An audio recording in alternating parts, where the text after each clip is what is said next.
evitando interrumpir la comunión del Espíritu Santo. Evitando interrumpir la comunión del Espíritu Santo. Les di una explicación bastante especial. Creo que el Señor se glorificó a través de su palabra. Tuvimos la oportunidad de hablar sobre lo que es el pecado. Explicamos con lujo de detalle, con base en Génesis, todo lo que perjudica la vida nuestra, lo que interrumpe, lo que nos hace apartar de la comunión que el Señor nos ha dado. Mostramos que Dios creó al ser humano sin pecado, que Dios le instruyó para que no pecara y para que buscara su presencia y se mantuviera en esa relación con Él.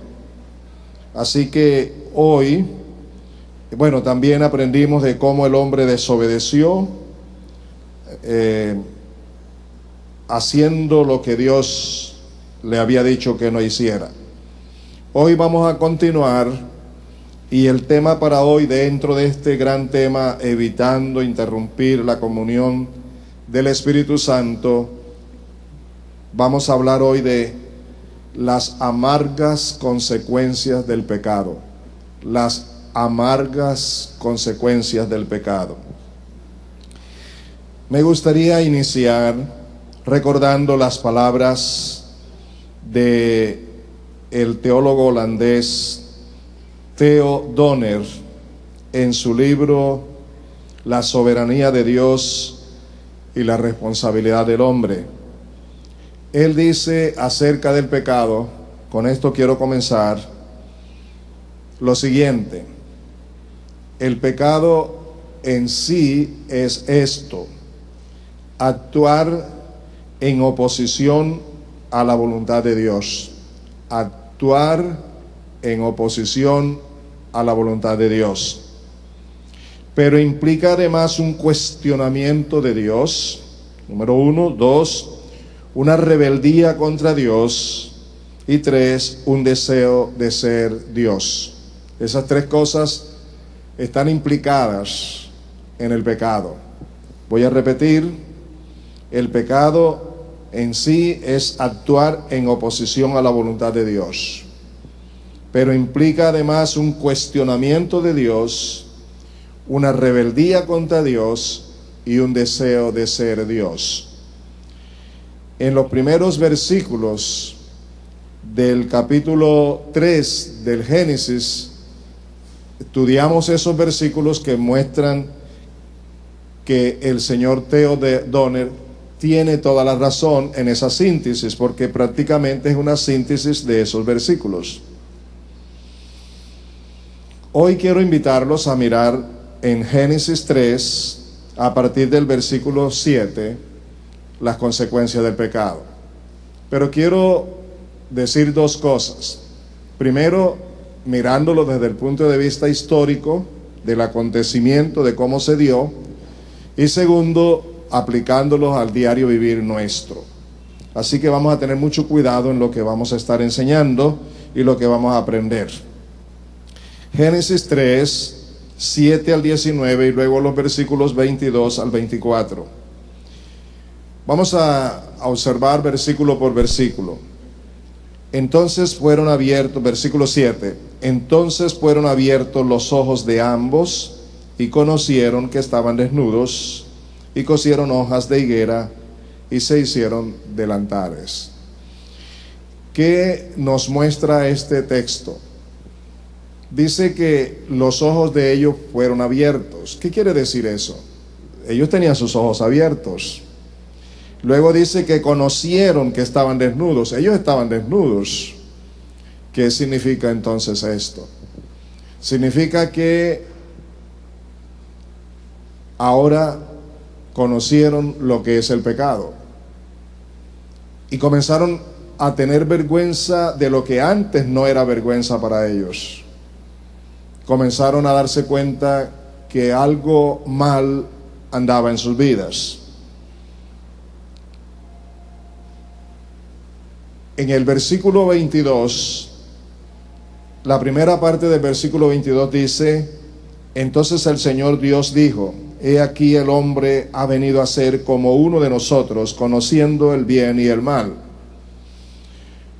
La diferencia entre Dios conociendo el bien y el mal y el hombre conociendo el bien y el mal consiste en que Dios conoce qué es el mal y qué es el bien, pero sin participar del mal, sin participar del pecado. El hombre ha venido ahora a conocer el mal, no solo desde el punto de vista intelectual de conocimiento de lo que es el mal, sino también en su propia experiencia. Está viviendo el mal, el pecado. Y los ojos de ellos fueron abiertos a la maldad. Antes eran inocentes, no conocían, no habían visto, no tenían experiencia acerca del pecado. Pero ahora, por la desobediencia, por haberse rebelado contra Dios, por haber actuado en contra de la voluntad de Dios, por haber querido ser como Dios, porque eso fue lo que Satanás le propuso: seréis como Dios. Por esa razón, los ojos les son abiertos para darse cuenta de lo que es ahora una vida sin la bendición que tenían antes. En el versículo 8 dice: y oyeron la voz, oyeron al Señor Dios que se paseaba en el huerto al fresco del día. Y el hombre y la mujer se escondieron de la presencia del Señor Dios entre los árboles del huerto. Estoy leyendo en la Biblia de las Américas. Aquí quiero que observemos lo que produce el pecado, cualquiera que sea el pecado. No estamos hablando solo del pecado de la desobediencia de Adán y Eva, del pecado de el rompimiento total, de la desobediencia de ellos, sino que estamos hablando ahora de cualquiera que sea el pecado. Mire lo que hace el pecado. El hombre y la mujer se escondieron de la presencia del Señor Dios. Se escondieron. La palabra de Dios nos muestra entonces que cuando nosotros pecamos, así como el caso de Adán y Eva, se rompe la comunión de Dios con nosotros. Dejamos de disfrutar de su presencia. La comunión de Dios se aleja. Nos alejamos nosotros mismos de su presencia, de su gozo, de su paz, de su ternura.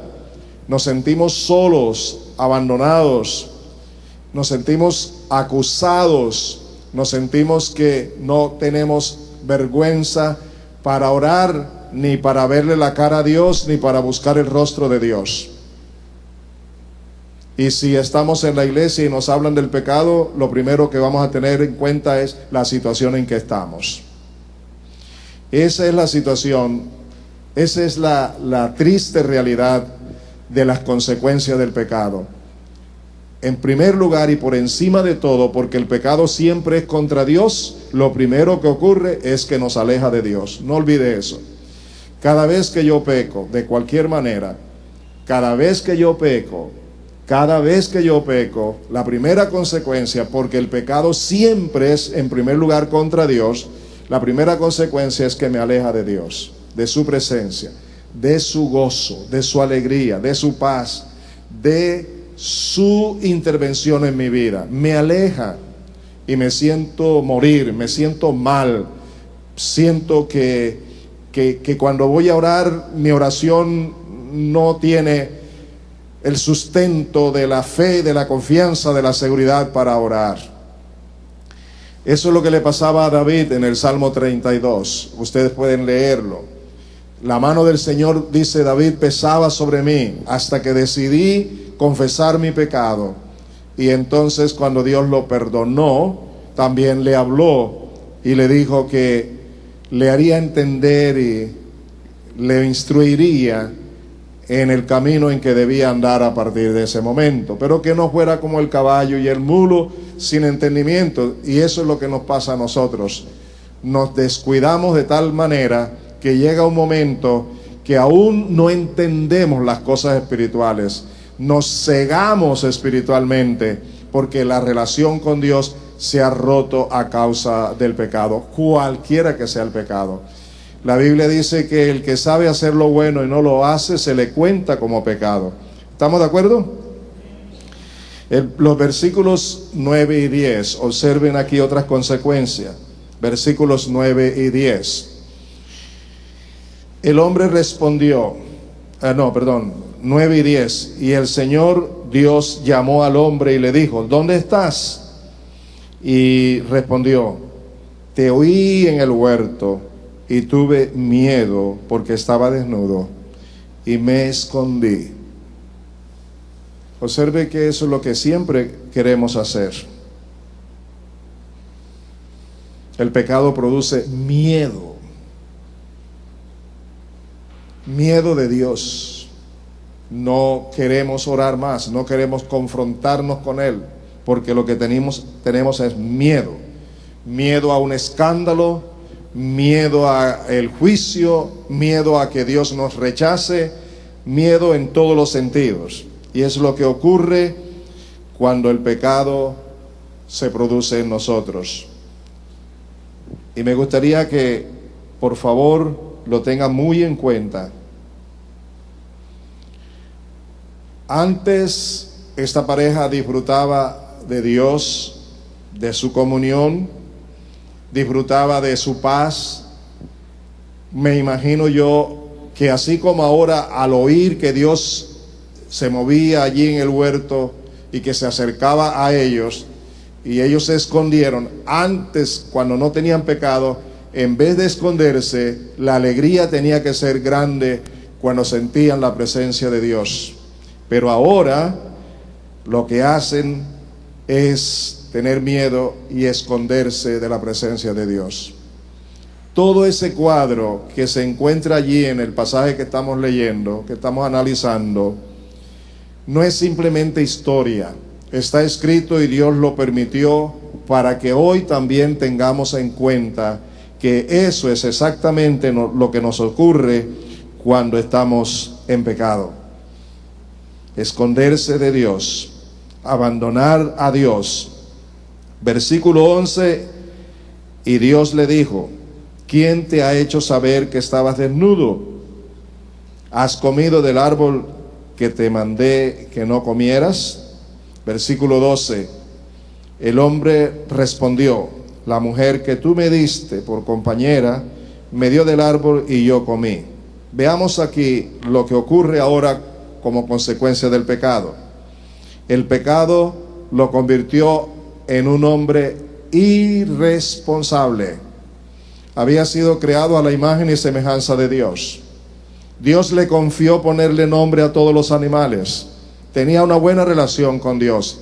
Era responsable, hizo todo lo que Dios le mandó cuando estaba sin pecado. Ahora que ha pecado, lo primero que encontramos es un hombre irresponsable. No asume su responsabilidad. Hace dos acusaciones. Acusa a la mujer que Dios le dio y acusa al mismo Dios por haberle dado esa mujer. Observen bien lo que dice el texto. La mujer que tú me diste. Y escúchenme, hoy también hacemos lo mismo. El pecado nos hace irresponsables. No asumimos la responsabilidad. Siempre estamos acusando a alguien. Hice esto mal por ti, por fulanito, por mi hijo, por mi esposo, por mi esposa, por el pastor, por quien sea. Pero no asumimos la responsabilidad de nuestro pecado, de nuestra mentira, de nuestro engaño. Siempre estamos presentando excusas. ¿Cierto o no? Díganmelo. ¿Es así o no? O sea, que todo eso lo hemos heredado de Adán y Eva. Y esas costumbres todavía hacen parte de una naturaleza caída y pecaminosa.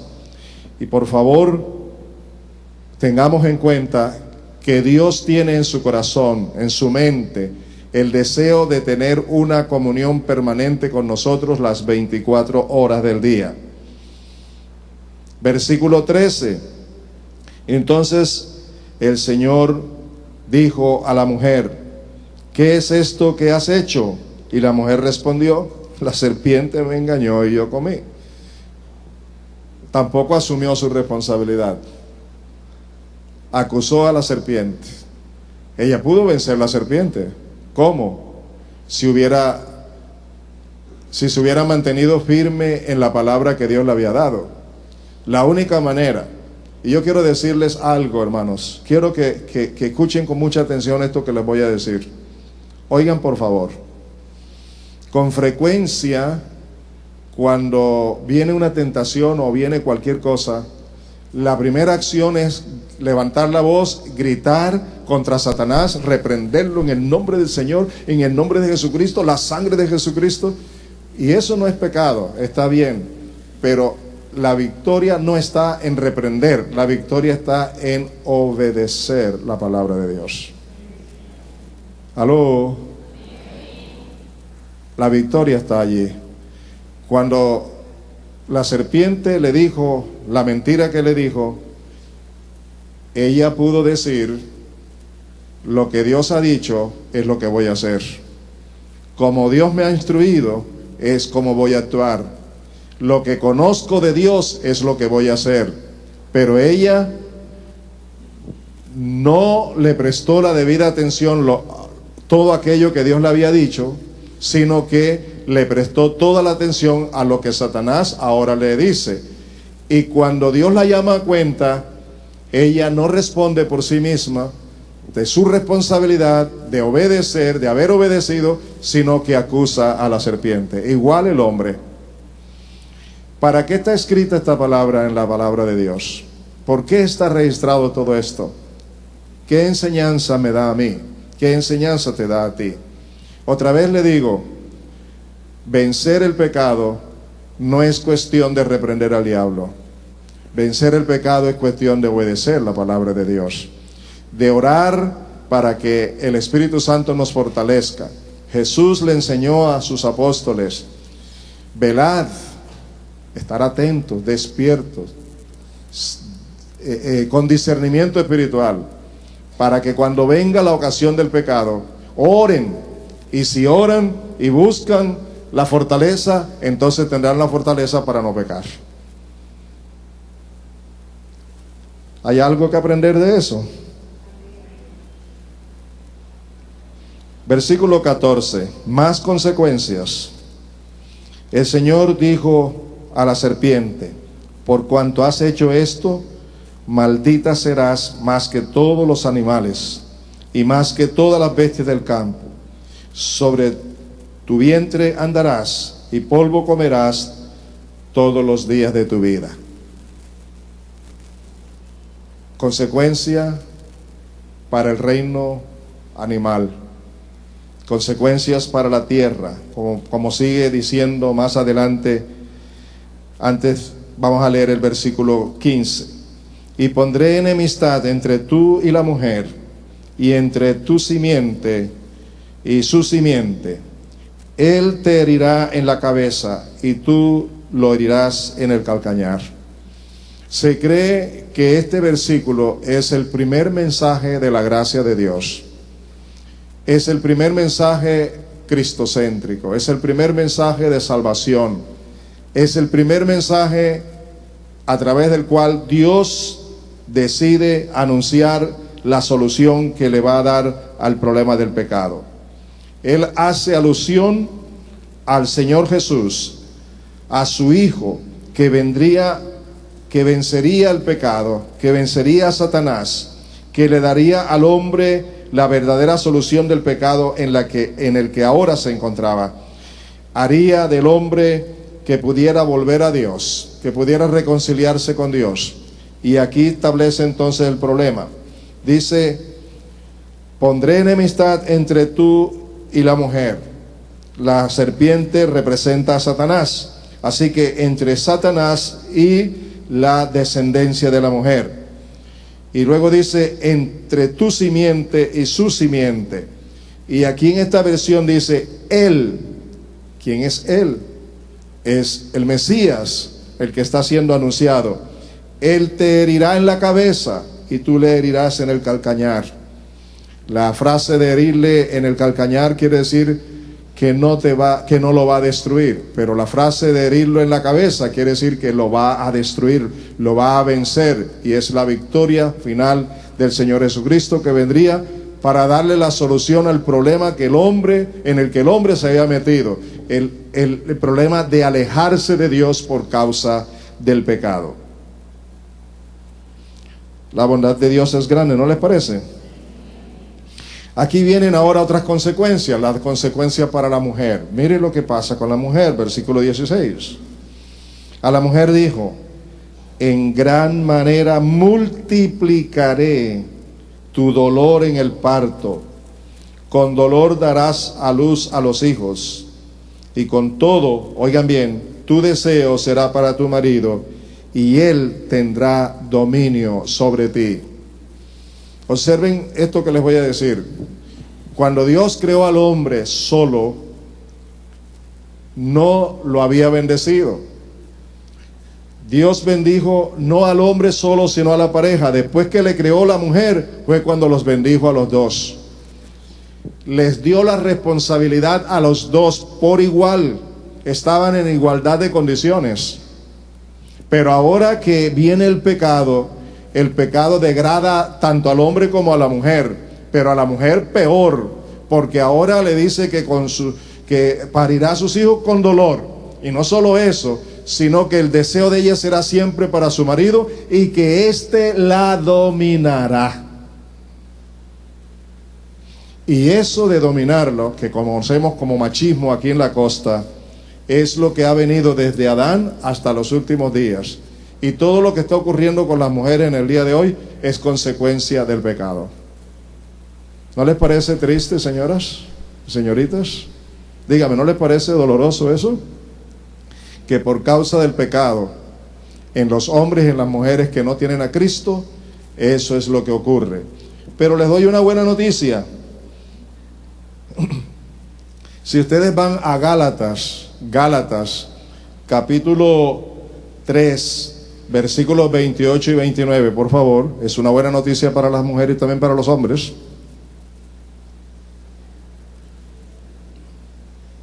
Gálatas 3, 28 y 29. Voy a leerlo en la Nueva Traducción Viviente. Dice así: ya no hay judío ni gentil, esclavo ni libre, hombre ni mujer, porque todos ustedes son uno en Cristo Jesús. Y ahora que pertenecen a Cristo, son verdaderos hijos de Abraham, son sus herederos, y la promesa de Dios a Abraham les pertenece a ustedes. Ahora yo quiero que observen algo.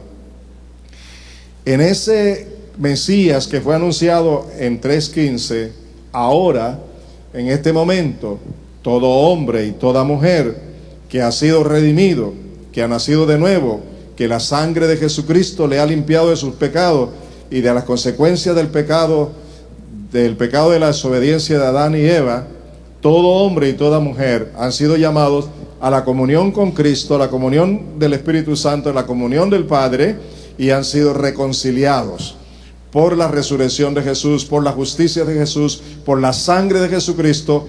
Hemos sido reconciliados con Dios, y Dios otra vez ha rescatado tanto al hombre como a la mujer, y ha puesto al hombre y a la mujer en Cristo en las mismas condiciones como fue creada. No dan ni un aplauso, ni un amén, ni un gloria a Dios, señoras. ¿Qué pasa con ustedes? Deberían estar alegres, ¿no les parece? Así que por favor, escúcheme, ya la mujer no está bajo el dominio del hombre. En Cristo Jesús, tanto el hombre como la mujer están en igualdad de condiciones. Ustedes pueden leer, por ejemplo, en Efesios 5:21, dice para los dos: someteos los unos a los otros en el temor del Señor. Ahora, ustedes dirán que la Biblia dice que el hombre es la cabeza de la mujer, y es verdad, y que la mujer tiene que estar sujeta al marido y obedecerle, también es verdad, pero escúchenme, es en Cristo Jesús, y quiero explicar eso.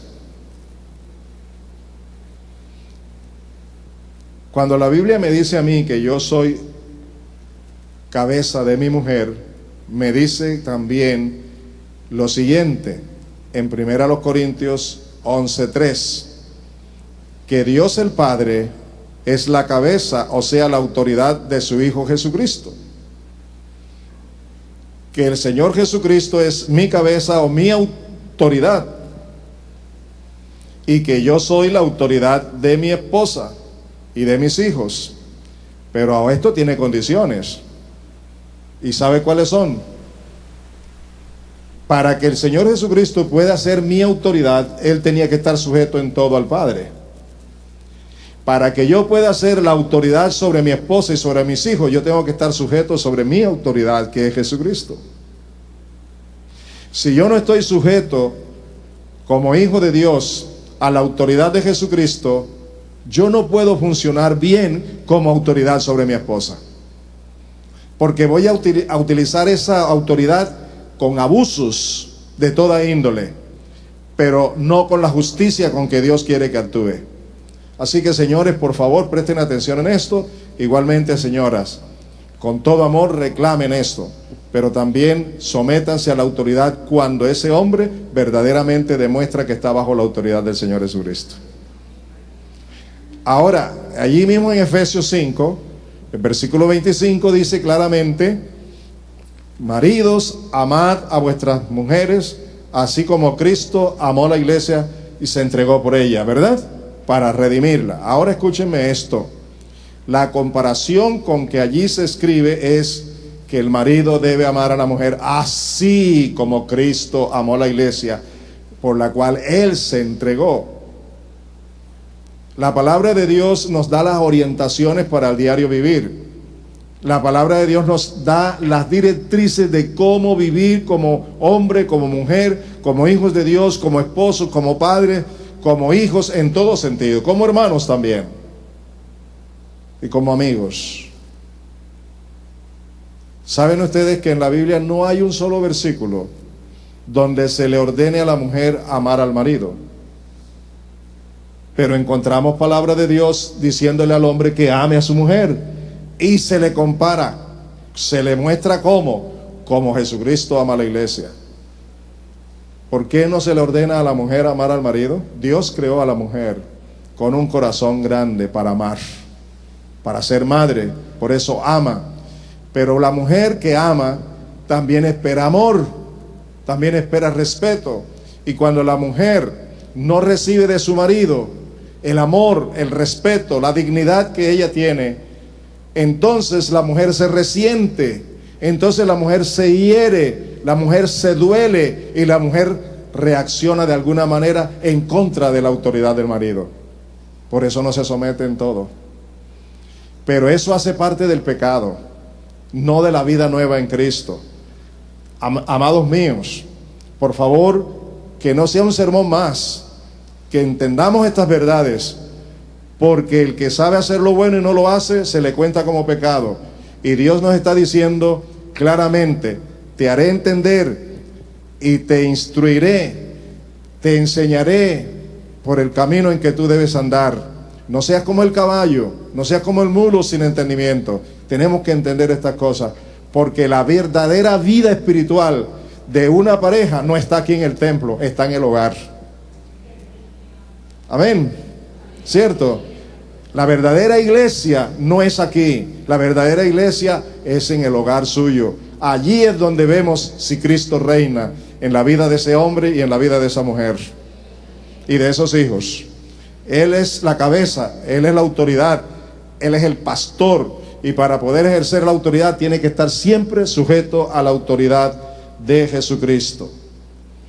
Ahora sí dicen amén, ¿verdad?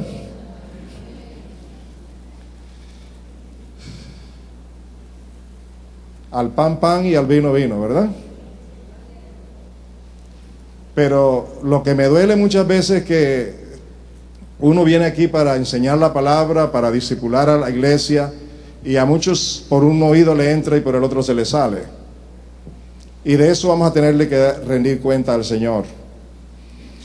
Así como Adán y Eva tuvieron que rendirle cuenta a Dios, también nosotros tenemos que rendirle cuenta. Ahora con mayor razón, porque ahora nosotros hemos recibido la reconciliación con Dios, no con cualquier cosa, sino con la vida del Hijo de Dios. Versículo 17 al 21. Entonces dijo a Adán: por cuanto has escuchado la voz de tu mujer y has comido del árbol del cual te ordené, diciendo, no comerás de él. Oigan, otra consecuencia, escúchenme: maldita será la tierra. Maldita será la tierra.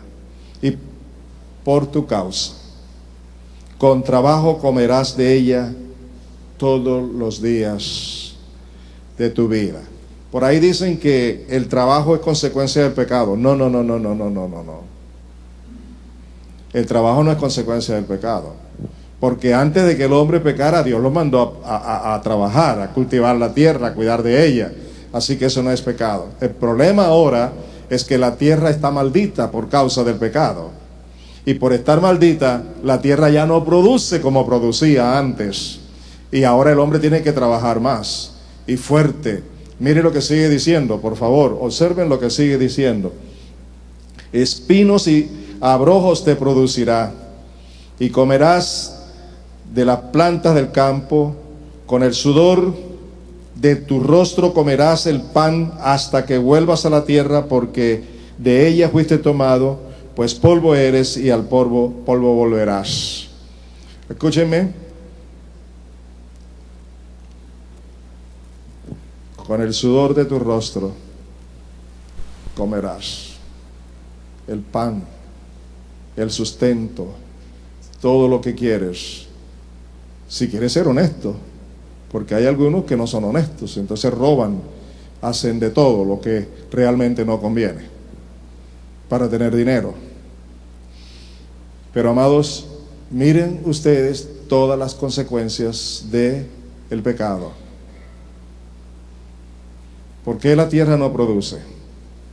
¿Por qué hay que trabajar tan duro? Porque la tierra recibió la maldición del pecado. Romanos dice, y ustedes pueden leerlo con mucho cuidado, que toda la creación gime a una hasta la venida de Cristo, hasta la manifestación de los hijos de Dios, esperando también su redención. La naturaleza misma espera la venida de Cristo para que esa maldición sea quitada totalmente. ¿No les parece glorioso eso? ¿Quieren que Cristo venga? Entonces tenemos que prepararnos para ello.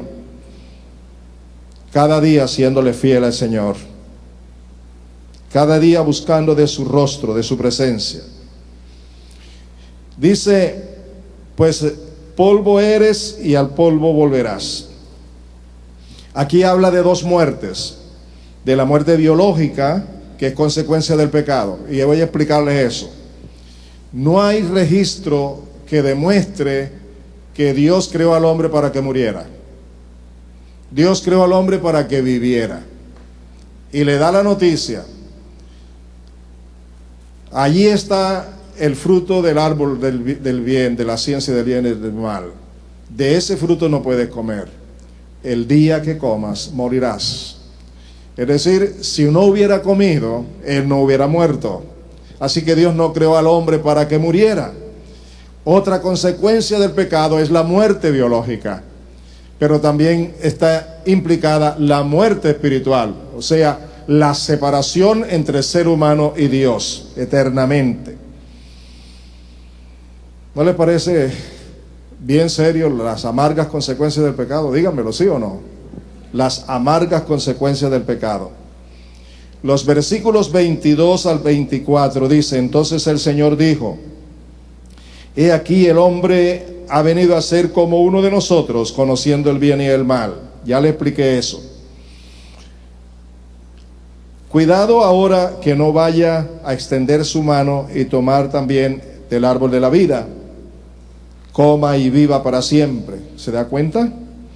Y el Señor Dios, escúcheme bien, y el Señor Dios lo echó del huerto del Edén para que labrara la tierra de la cual fue tomado.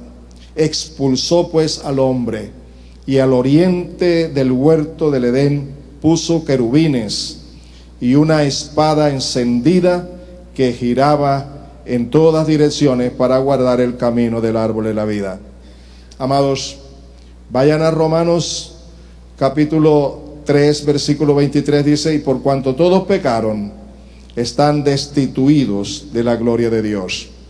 Observen que no dice que van a estar destituidos, dice que ya están destituidos. ¿Y por qué están destituidos? Porque hemos nacido con la consecuencia de la muerte, de la separación. Toda la raza humana viene de Adán y Eva. Lamentablemente no del Adán y Eva antes de pecar, sino del Adán y Eva después de pecar. Y las consecuencias del pecado se registran en Romanos capítulo 5, versículo 12 en adelante, para los que quieren seguir investigando. Romanos 5, 12 en adelante. Amados, escúchenme bien esto que les voy a decir también. Oigan con atención. El pecado no se originó en el hombre, ya lo expliqué una vez acá. El pecado no es de origen humano. El pecado es de origen satánico. La esencia y la naturaleza del pecado es satánica.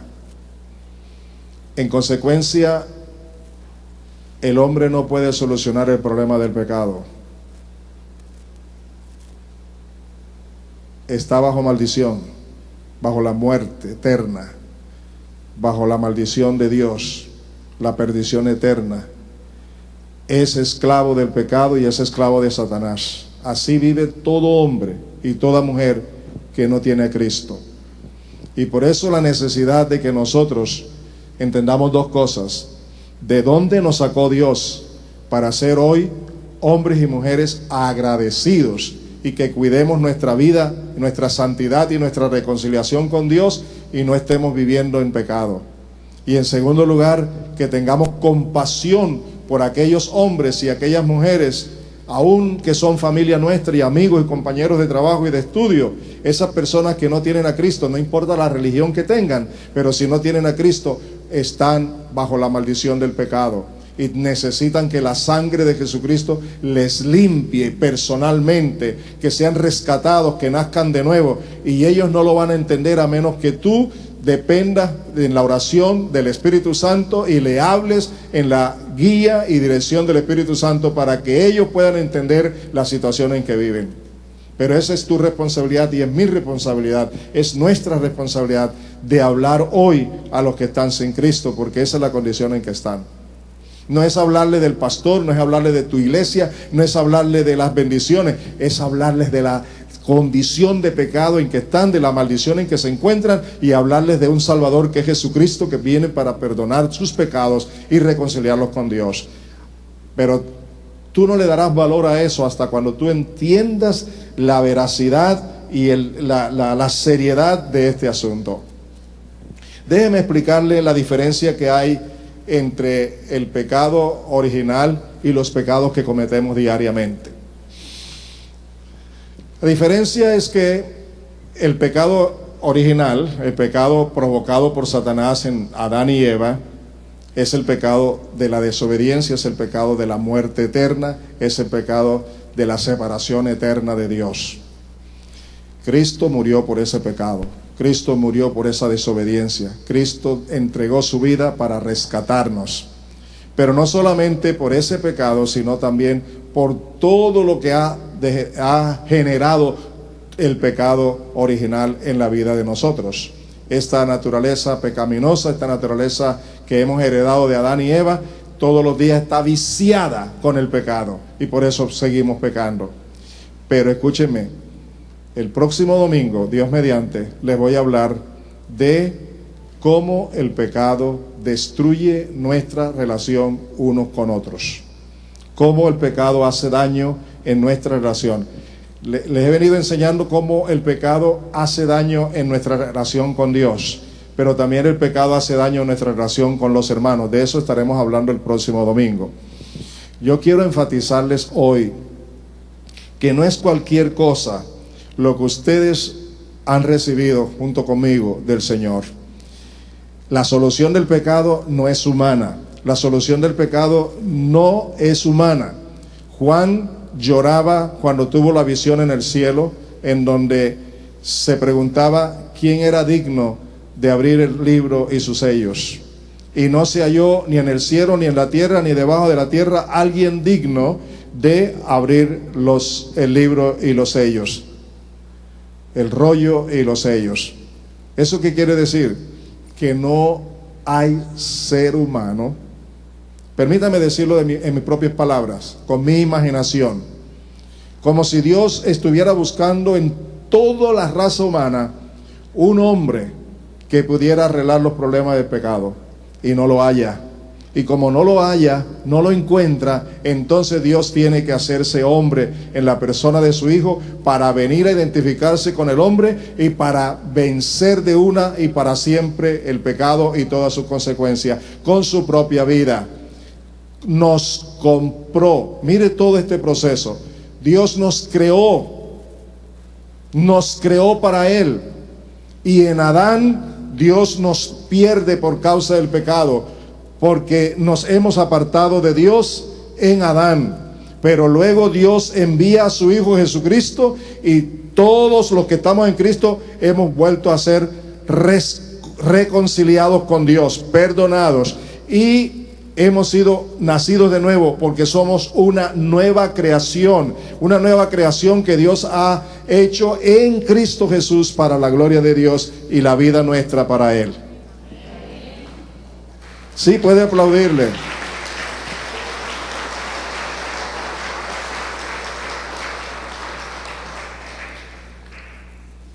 Me pregunta la gente, ¿a cuál religión pertenece usted?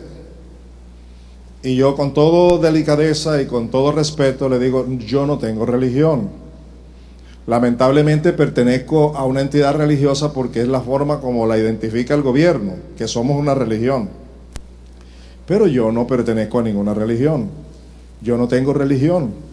Entonces, les explico, yo pertenezco al reino de Dios, porque Jesucristo no vino a establecer ninguna religión aquí en la tierra.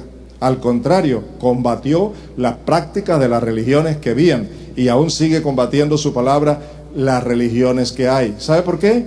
Porque la religión es una organización del hombre, mientras que el reino de Dios vino del cielo, no nació aquí en la tierra. El reino de Dios vino del cielo en Cristo Jesús. Y para ser miembro del reino de los cielos, yo necesito nacer de nuevo en el reino de Dios. Así como yo soy ciudadano colombiano porque nací aquí, también para poder ser ciudadano del reino de los cielos, necesito nacer en el reino de los cielos. Y si no nazco de nuevo, no hay vida eterna, no hay perdón, no hay nada. Si tú has nacido de nuevo, mantente como lo que eres, una nueva creación, un nuevo hombre, una nueva mujer. Para vivir, escúchenme, no para ti, sino para Dios. Para vivir bajo el señorío del Señor del reino, que es la autoridad y la cabeza de ese reino, que es Jesucristo. Para vivir bajo la dirección del Espíritu Santo, porque Él es el que dirige la vida de cada creyente y de la iglesia y del cuerpo de Cristo. Para vivir de acuerdo con la palabra, porque la palabra de Dios es donde están las directrices de cómo vivir dentro del reino de los cielos. En Colombia hay una constitución y uno tiene que regirse a ella. El reino de los cielos también tiene su propia constitución, y esa constitución es la palabra de Dios. Hoy, jóvenes, yo los voy a retar esta mañana. La mayoría de ustedes son flojos para estudiar la palabra de Dios. Y también los caballeros. Las que más tiempo le dedican al estudio de la palabra de Dios son la mayoría de las damas, no todas. La mayoría de las damas le dedica tiempo suficiente para estudiar la palabra y para orar. Pero escúchenme esto, hagamos un balance, una evaluación, y es la siguiente: ¿a qué le dedicamos más tiempo? A todo lo que hay en este mundo, ¿cierto o no? En cambio, a lo que ha venido de Dios y que Dios ha puesto en nuestras manos, le dedicamos menos tiempo. Menos tiempo para orar, menos tiempo para estudiar la palabra, menos tiempo para identificarnos como hijos de Dios, menos tiempo para testificar de Jesucristo, menos tiempo para tener comunión con Jesucristo. ¿A qué hemos sido llamados? ¿A vivir conforme a lo que a nosotros nos parece o a vivir conforme a la voluntad de Dios? Escúchenme, no es una carga. Se hace carga, ¿sabe cuándo? Cuando el pecado reina. Entonces, cuando el pecado reina, cuando yo reino, es una carga seguir a Dios. Pero cuando verdaderamente nos rendimos a Jesucristo y a su Espíritu y a su palabra, Jesús dijo, no es una carga, es algo liviano, ¿cierto? ¿Lo dijo Jesús o no lo dijo? Pero antes dijo, aprended de mí, que soy manso y humilde de corazón, para poder obedecer.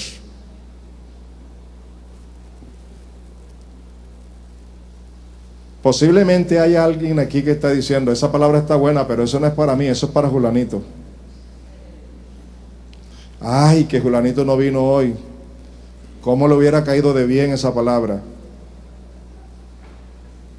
Mire, yo te voy a pedir un favor. La palabra de hoy que has escuchado es para ti y es para mí. Y te voy a decir algo más. De esta palabra que tú has escuchado hoy, eres responsable tú delante de Dios y yo también soy responsable delante de Dios. Y de esta palabra tú y yo tenemos que darle cuenta a Dios. Así que es mejor que le prestemos atención a la palabra que hoy hemos recibido. ¿A cuánto les ha hablado Dios? Jóvenes, hay que ser fieles en la universidad. Caballeros, hay que ser fieles en el trabajo. Señoras, también hay que ser fieles en todo el trabajo que tienen en la casa. Pero su verdadera ciudadanía no está aquí en la tierra, está en el cielo. Y los principios del reino de Dios están en sus manos y en su corazón, por la palabra y por el Espíritu Santo. El problema número uno que tenemos nosotros, todos, es que no tenemos comunión con el Señor. La oración se ha hecho pesada. ¿Sabe por qué se ha hecho pesada la oración? Voy a decirles dos cositas por las cuales la oración se ha hecho pesada. La número uno es porque la oración es para pedir y pedir y pedir y pedir. Y la número dos es porque como estamos en pecado, ni siquiera podemos creer que Dios pueda responder nuestras oraciones. Dígamelo si es cierto o no es cierto. La mayoría de nosotros solo pedimos y pedimos y pedimos en la oración. Y lo segundo es que andamos en pecado, y como andamos en pecado, andamos divorciados de esa comunión con el Dios. Entonces, ¿qué voy a hacer orando cuando Él no me va a escuchar? Yo sé que no me va a escuchar porque no ando bien con Él. Y si me escucha, por su misericordia. Pero cambiemos. La oración es un medio para tener intimidad con Dios, para adorarlo, para amarlo, para contemplar su hermosura, para estar siempre en su intimidad con Él. Una intimidad personal, una relación íntima, personal y real. Para eso es la oración. Es más, podemos pedir, pero la Biblia dice, Jesús lo dijo, que no necesitamos pedir en cierta manera. ¿Sabe cómo lo dijo? Vuestro Padre sabe de qué cosas tenéis necesidad. ¿Sí o no? ¿Lo dijo o no lo dijo? Así que el Señor sabe. Le pedimos porque Él nos ha enseñado a pedirle, pero no es la prioridad. La prioridad es estar en su comunión, en su intimidad. Pero como el pecado rompe la intimidad con Él, entonces no hay oración. Así que cuidemos esas dos cosas. Convirtamos nuestra oración en un tiempo de deleite con el Señor. Deleítate a sí mismo en el Señor y Él te concederá las peticiones de tu corazón. Y en segundo lugar, cuidemos la santidad que Dios ya nos ha dado. Nosotros no somos santos porque nosotros hemos querido ser santos. Somos santos porque Él nos ha hecho santos. Y ahora nos manda a guardar la santidad que Él nos ha dado por su presencia en el Espíritu. ¿Verdaderamente Dios les ha hablado? A mí también. A mí también me ha hablado muchísimo. Y el próximo domingo estaremos hablando de el pecado que rompe la comunión con los demás. Déjeme terminar con una cita bíblica, nada más, dos citas bíblicas. Dice Primera de Juan 1, 8 y 9. Primera de Juan 1, 8 y 9 dice: Si decimos que no tenemos pecado, nos engañamos a nosotros mismos y la verdad no está en nosotros. Si confesamos nuestros pecados, Él es fiel y justo para perdonarnos los pecados y para limpiarnos, oigan bien, de toda maldad. ¿Les quedó claro? Es cierto, lamentablemente, pecamos, sí pecamos. Pecamos mintiendo, pecamos presentando excusas mentirosas, pecamos robando, pecamos con malos pensamientos, pecamos de diferentes maneras. La palabra de Dios nos enseña que al pecar reconozcamos nuestro pecado, nos arrepintamos de él, nos apartemos de él para hallar la misericordia de Dios. Y esta palabra nos muestra que si confesamos nuestro pecado, el Señor es fiel y justo para perdonar y para limpiarnos de toda maldad. A ver, yo les hago una pregunta. Para usted, ¿quién es un impío? Para usted, ¿quién es un impío? No me responda. La mayoría dice que los impíos son los no creyentes. Pero ¿sabe usted que hay creyentes impíos?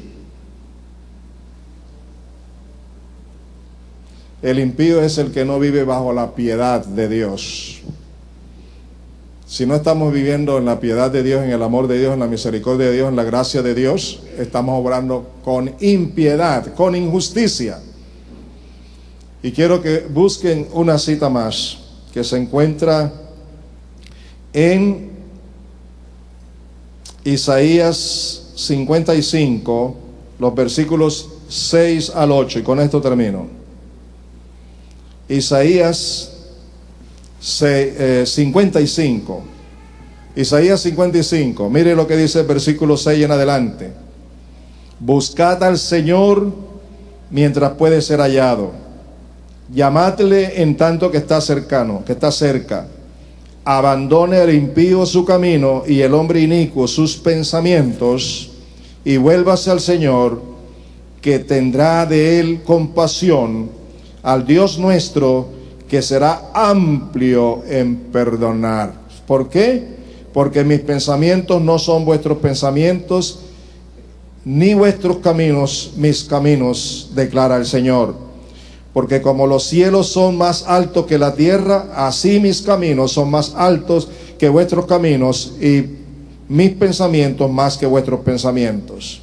Y oigan esta palabra: porque como desciende de los cielos la lluvia y la nieve, y no vuelve allá sin que riegue la tierra, haciéndola producir y germinar, dando semilla al sembrador y pan al que come, así será mi palabra que sale de mi boca. No volverá a mí vacía sin haber realizado lo que deseo y logrado el propósito para el cual la envié. Yo le creo a Dios esa palabra, pero la condición y la responsabilidad es mía. Si la hago, si la vivo, entonces hará efecto en mi vida y veré los cambios en mi vida. Puedo tener la promesa, pero si no la obedezco, si no me someto, de nada sirve tener la promesa. Mire lo que hace Dios. Mire lo que nos propone a través del profeta. Mire lo que nos propone. Deje el impío su camino, sus obras de impiedad, aún sus pensamientos perversos, y vuélvase a mí, que soy amplio en perdonar.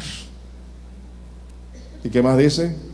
Ustedes no pueden entenderme, porque los pensamientos de ustedes no son mis pensamientos, porque los caminos de ustedes no son mis caminos. Y como son más altos los cielos que la tierra, así también son mis caminos y mis pensamientos. Por eso ustedes no lo pueden entender. Acéptenlo por la fe, que soy amplio para perdonarles. ¿Y sabe qué me dice? Así como la tierra, como la lluvia cae sobre la tierra y la riega y la hace germinar, así también es mi palabra, la que sale de mi boca. Cuando llega a tu vida y tú eres la tierra fértil, entonces no volverá a mí vacía. Dios es gracia y es amor, pero tú y yo tenemos la responsabilidad no solo de creerlo, sino de obedecerlo. Se colocan de pies.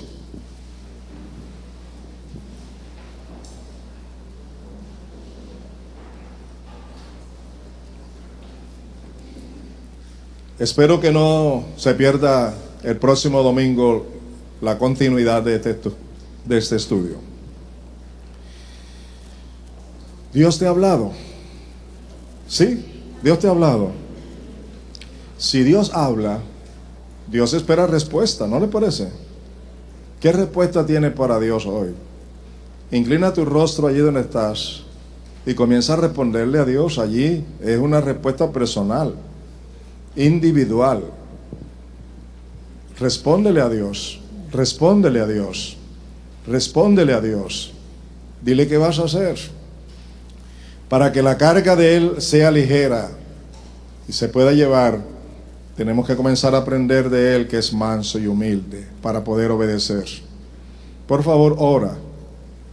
Ora, no estén caminando, saliendo y entrando. Por favor, este es un tiempo de encuentro con el Señor. Es un tiempo especial. Deja que el Espíritu Santo de Dios siga ministrando tu vida. Dios no nos habla por hablarnos. Dios nos habla con propósito. Él tiene un propósito bien claro, bien definido, con mi vida y con la tuya. Quiero algo de música suave mientras la iglesia ora, por favor.